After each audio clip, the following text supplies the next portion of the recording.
నమస్తే welcome to four sides TV exclusive drive నేను మీ సంపత్ కుమార్ వేతన జీవులకు కేంద్రం త్వరలోనే గుడ్ న్యూస్ చెప్పే అవకాశాలు కనిపిస్తున్నాయి ఉద్యోగుల భవిష్య నిధి సంస్థ కింద ఉన్న ఉద్యోగుల గరిష్ట వేతన పరిమితిని పెంచాలని కేంద్రం భావిస్తోంది దీనిపై త్వరలోనే నిర్ణయం తీసుకోనున్నట్లు సమాచారం ఈ మేరకు విశ్వసనీయ వర్గాలను ఉటంకిస్తూ ఎకనామిక్ టైమ్స్ కథనం రాసింది ప్రస్తుతం ఈపీఎఫ్ఓ గరిష్ట వేతన పరిమితి 15,000 ఉండగా దాన్ని 21,000కు పెంచనున్నట్లు తెలుస్తోంది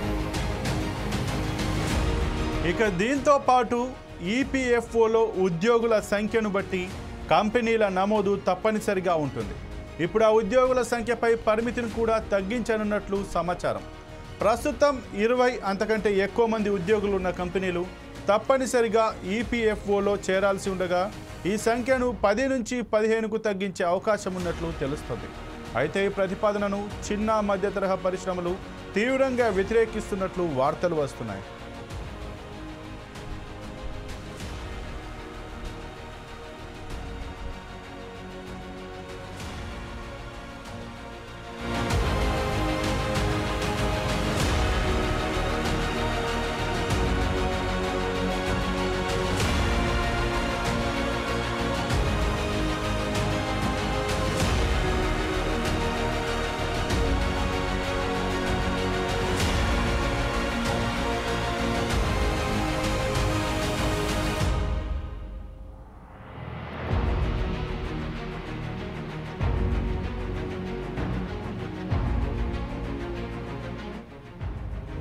ఇక వేతన పరిమితిని పెంచడం వల్ల ప్రభుత్వంతో పాటు ప్రైవేట్ రంగం పైన కూడా ఆ భారం పడుతుంది దీనివల్ల ఉద్యోగులకు మాత్రం మేలు జరుగుతుంది ఈపీఎఫ్ఓ గరిష్ట వేతన పరిమితిని చివరిసారిగా 2014లో సవరించారు అప్పట్లో 6,500గా ఉన్న మొత్తాన్ని 15,000కు పెంచారు వేతన పరిమితి మించితే దానివల్ల ఉద్యోగుల భవిష్య నిధి ఖాతాకు జమ అయ్యే మొత్తం ఆ మేరకు పెరగనుంది సాధారణంగా ఉద్యోగి వాటాగా వేతనంపై 12%, యజమాని వాటా 12% చెల్లిస్తారు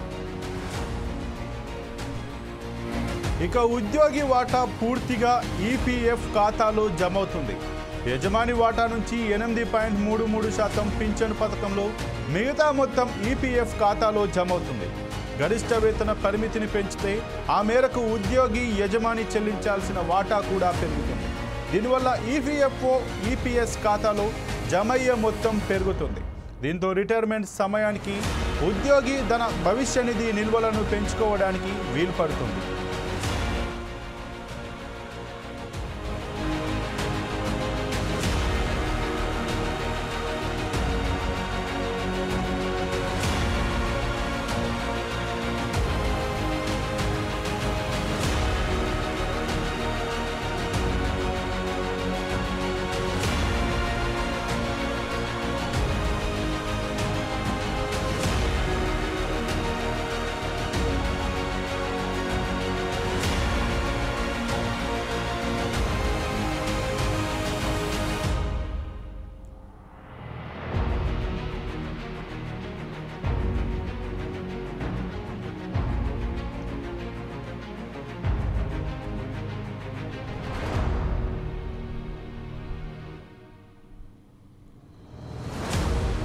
ఇక వేతన జీవులకు కేంద్రం త్వరలోనే గుడ్ న్యూస్ చెప్పే అవకాశాలు కనిపిస్తున్నాయి. ఉద్యోగుల భవిష్య నిధి సంస్థ కింద ఉన్న ఉద్యోగుల గరిష్ట వేతన పరిమితిని పెంచాలని కేంద్రం భావిస్తోంది.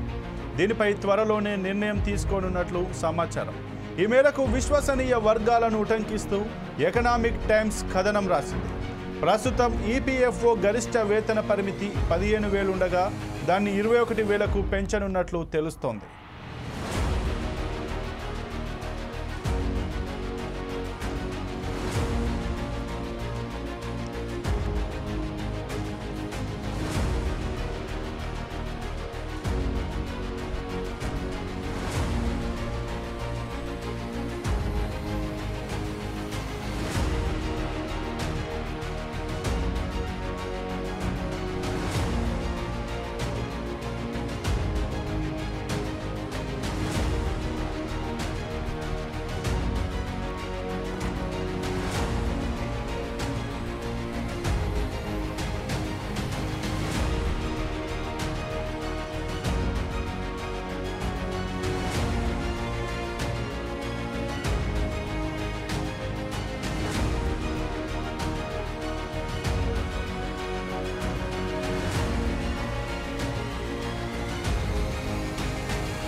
ఇక దీంతో పాటు ఈపీఎఫ్ఓలో ఉద్యోగుల సంఖ్యను బట్టి కంపెనీల నమోదు తప్పనిసరిగా ఉంటుంది.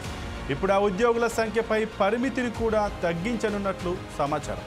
ప్రస్తుతం 20 అంతకంటే ఎక్కువ మంది ఉద్యోగులు ఉన్న కంపెనీలు తప్పనిసరిగా ఈపీఎఫ్ఓలో చేరాల్సి ఉండగా ఈ సంఖ్యను 10 నుంచి 15కు తగ్గించే అవకాశం ఉన్నట్లు తెలుస్తోంది. అయితే ఈ ప్రతిపాదనను చిన్న మధ్య తరహా పరిశ్రమలు తీవ్రంగా వ్యతిరేకిస్తున్నట్లు వార్తలు వస్తున్నాయి.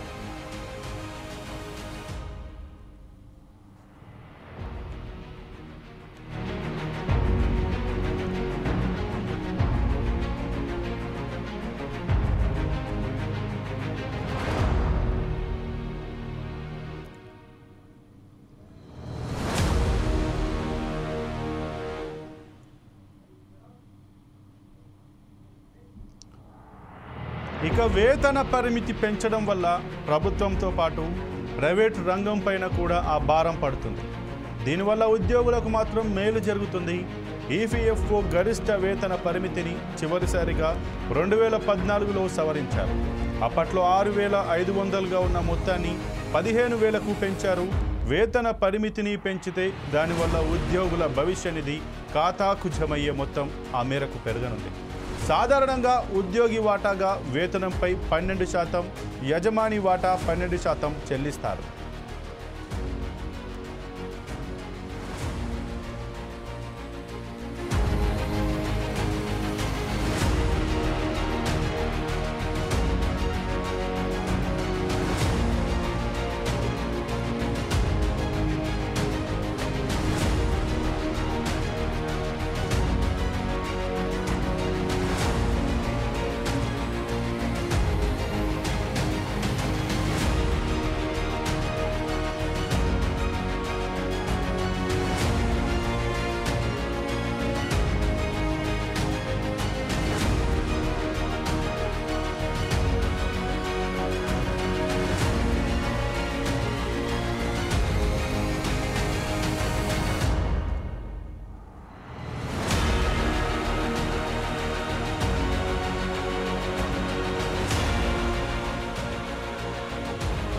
ఇక ఉద్యోగి వాటా పూర్తిగా ఈపీఎఫ్ ఖాతాలో జమవుతుంది. యజమాని వాటా నుంచి 8.33% పింఛను పథకంలో, మిగతా మొత్తం ఈపీఎఫ్ ఖాతాలో జమవుతుంది. గరిష్ట వేతన పరిమితిని పెంచితే ఆ మేరకు ఉద్యోగి యజమాని చెల్లించాల్సిన వాటా కూడా పెరుగుతుంది. దీనివల్ల ఈపీఎఫ్ఓ, ఈపీఎస్ ఖాతాలో జమయ్యే మొత్తం పెరుగుతుంది. దీంతో రిటైర్మెంట్ సమయానికి ఉద్యోగి తన భవిష్య నిధి నిల్వలను పెంచుకోవడానికి వీలు పడుతుంది.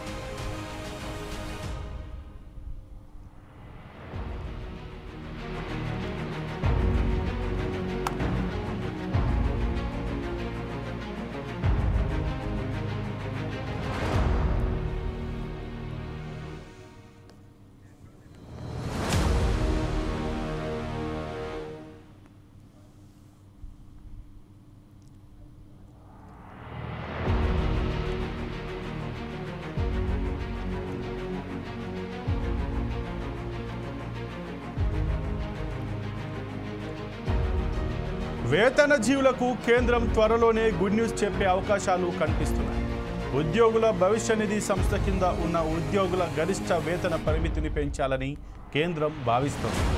దీనిపై త్వరలోనే నిర్ణయం తీసుకోనున్నట్లు సమాచారం. ఈ మేరకు విశ్వసనీయ వర్గాలను ఉటంకిస్తూ ఎకనామిక్ టైమ్స్ కథనం రాసింది.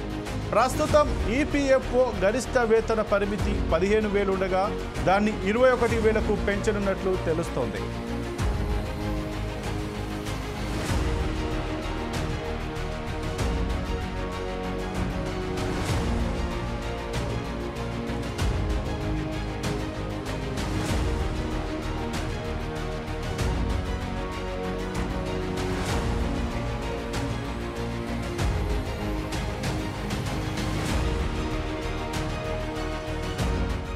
దీంతో పాటు ఈపీఎఫ్ఓలో ఉద్యోగుల సంఖ్యను బట్టి కంపెనీల నమోదు తప్పనిసరిగా ఉంటుంది. ఇప్పుడు ఆ ఉద్యోగుల సంఖ్యపై పరిమితిని కూడా తగ్గించనున్నట్లు సమాచారం. ప్రస్తుతం 20 అంతకంటే ఎక్కువ మంది ఉద్యోగులున్న కంపెనీలు తప్పనిసరిగా ఈపీఎఫ్ఓలో చేరాల్సి ఉండగా ఈ సంఖ్యను 10 నుంచి 15కు తగ్గించే అవకాశం ఉన్నట్లు తెలుస్తోంది. అయితే ఈ ప్రతిపాదనను చిన్న మధ్య తరహా పరిశ్రమలు తీవ్రంగా వ్యతిరేకిస్తున్నట్లు వార్తలు వస్తున్నాయి.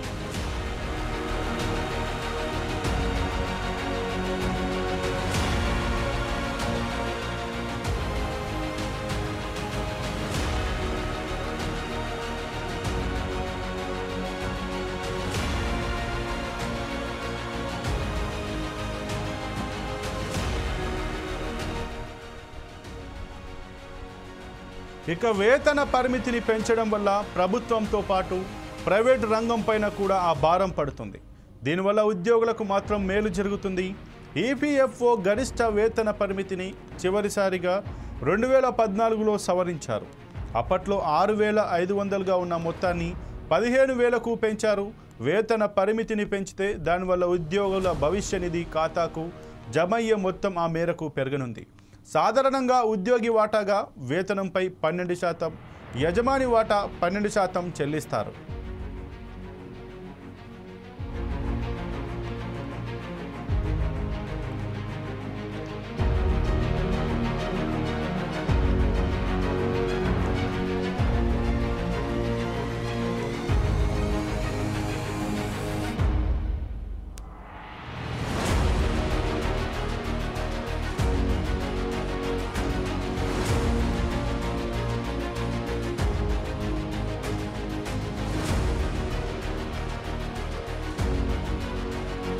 ఇక ఉద్యోగి వాటా పూర్తిగా ఈపీఎఫ్ ఖాతాలో జమవుతుంది. యజమాని వాటా నుంచి 8.33% పింఛన్ పథకంలో, మిగతా మొత్తం ఈపీఎఫ్ ఖాతాలో జమవుతుంది. గరిష్ట వేతన పరిమితిని పెంచితే ఆ మేరకు ఉద్యోగి యజమాని చెల్లించాల్సిన వాటా కూడా పెరుగుతుంది. దీనివల్ల ఈపీఎఫ్ఓ, ఈపీఎస్ ఖాతాలో జమ అయ్యే మొత్తం పెరుగుతుంది. దీంతో రిటైర్మెంట్ సమయానికి ఉద్యోగి తన భవిష్య నిధి నిల్వలను పెంచుకోవడానికి వీలు పడుతుంది.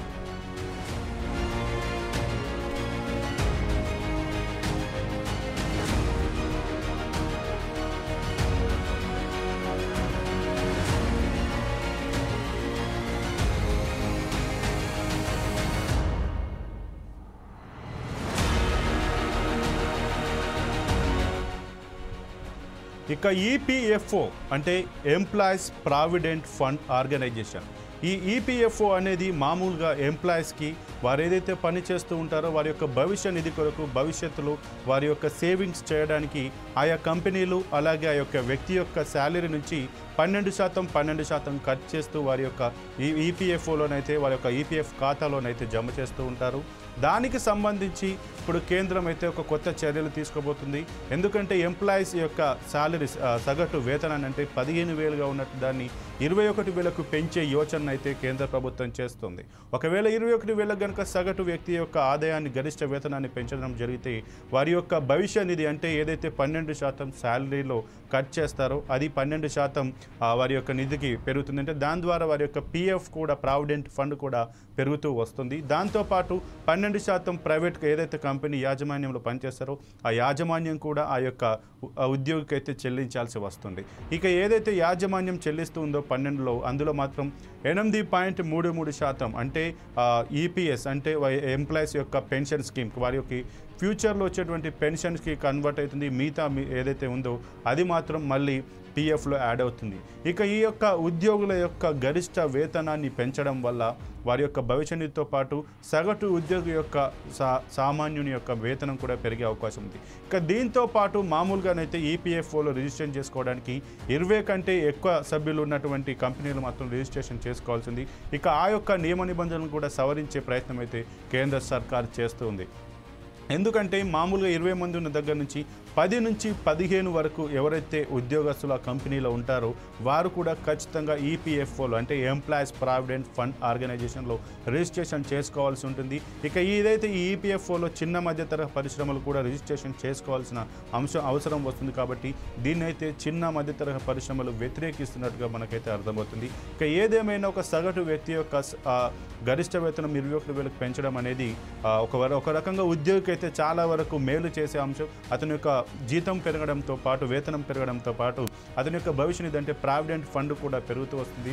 తద్వారా తనకు భవిష్యత్తులో ఈ యొక్క పిఎఫ్ను రిలీజ్ చేసుకున్నప్పుడు ఎక్కువ మొత్తంలో ప్రయోజనం పొందే అవకాశం వస్తుంది. కానీ దీనివల్ల మాత్రం ఏదైతే యాజమాన్యం ఉంటుందో ఏదైతే కంపెనీ ఉంటుందో అది మాత్రం కొద్దిమేర నష్టపోయేవాల్సి. ఎందుకంటే ఎక్కువ జీతం పెంచినప్పుడు కూడా కంపెనీ కూడా 12% ఆ జీతంలో 12% ఎక్కువ మొత్తంలో పిఎఫ్ అలాగే పెన్షన్ స్కీమ్ కూడా చెల్లించాల్సి ఉంటుంది. దీని ద్వారా కొంతవరకు ఈ యొక్క ఏవైతే యాజమాన్యాలు ఉన్నాయో అవి కూడా కొంత నర్వస్ అవుతున్నట్టుగా కొంత వెనుకబాటు పడుతున్నట్టుగానైతే తెలుస్తుంది. ఇక ఏదేమైనా కేంద్రం అయితే ఈ పిఎఫ్ని గరిష్ట వేతనాన్ని పెంచే స్కీమ్ ఏదైతే ఉందో ఒకవరకు ఉద్యోగులు అయితే దీని పట్ల హర్షం వ్యక్తం చేస్తున్నారు. కానీ దీనైతే చిన్న మధ్య తరహా పరిశ్రమలు మాత్రం తీవ్రంగా వ్యతిరేకిస్తున్నారు. ఎందుకంటే 10 నుంచి 15 మంది ఉండేటువంటి ఆ చిన్న కంపెనీ ఈపీఎఫ్ఓలో రిజిస్ట్రేషన్ చేసుకుంటే మేము వాళ్ళకి 12% వాళ్ళ ఉద్యోగం ఏదైతే జీతంలో 12% మేము అదనంగా చెల్లించాల్సి వస్తుంది. దీనివల్ల మా మీద కూడా భారం పడుతుంది, మేము కూడా నష్టపోయే అవకాశాలు ఉంటాయంటూ కూడా ఈ చిన్న మధ్య తరహా పరిశ్రమలు కూడా ఒక రకంగా ఆందోళన వ్యక్తం చేస్తున్నాయి. ఏదేమైనా సగటు ఉద్యోగి యొక్క ఆర్థిక వనరులను పెంచడం కోసం అలాగే వారి యొక్క భవిష్య నిధిని కూడా భవిష్యత్తును ప్రబలం చేయడానికి మంచిగా చేయడానికి మాత్రం కేంద్ర సర్కార్ అయితే ఈ ఈపీఎఫ్ఓలో రెగ్యులరైజేషన్స్ అయితే చేంజ్ చేస్తూ అలాగే చిన్న మధ్య పరిశ్రమలను కూడా ఇన్వాల్వ్ చేసేటువంటి ప్రయత్నం అయితే చేస్తుంది. దీనివల్ల మామూలుగానైతే ఒక ఉద్యోగి మాత్రం దీనివల్ల ఒక ఉపయోగం పొందే అవకాశం ఒక ఫలితం పొందే అవకాశం అయితే ఉంది. ఇక ఏదేమైనా ఈ కేంద్ర సర్కార్ తీసుకున్నటువంటి నిర్ణయాన్ని మాత్రం ఉద్యోగ సంఘాలతో పాటు ఉద్యోగులు కూడా చాలా వరకు హర్షం వ్యక్తం చేస్తున్నట్టు పరిస్థితి వస్తుంది. ఇది ఇవాళ 4 Sides టీవీ ఎక్స్క్లూజివ్ డ్రైవ్. మరో ఎక్స్క్లూజివ్ డ్రైవ్లో మళ్ళీ కలుద్దాం. అప్పటి వరకు చూసి ఉండండి 4 Sides టీవీ.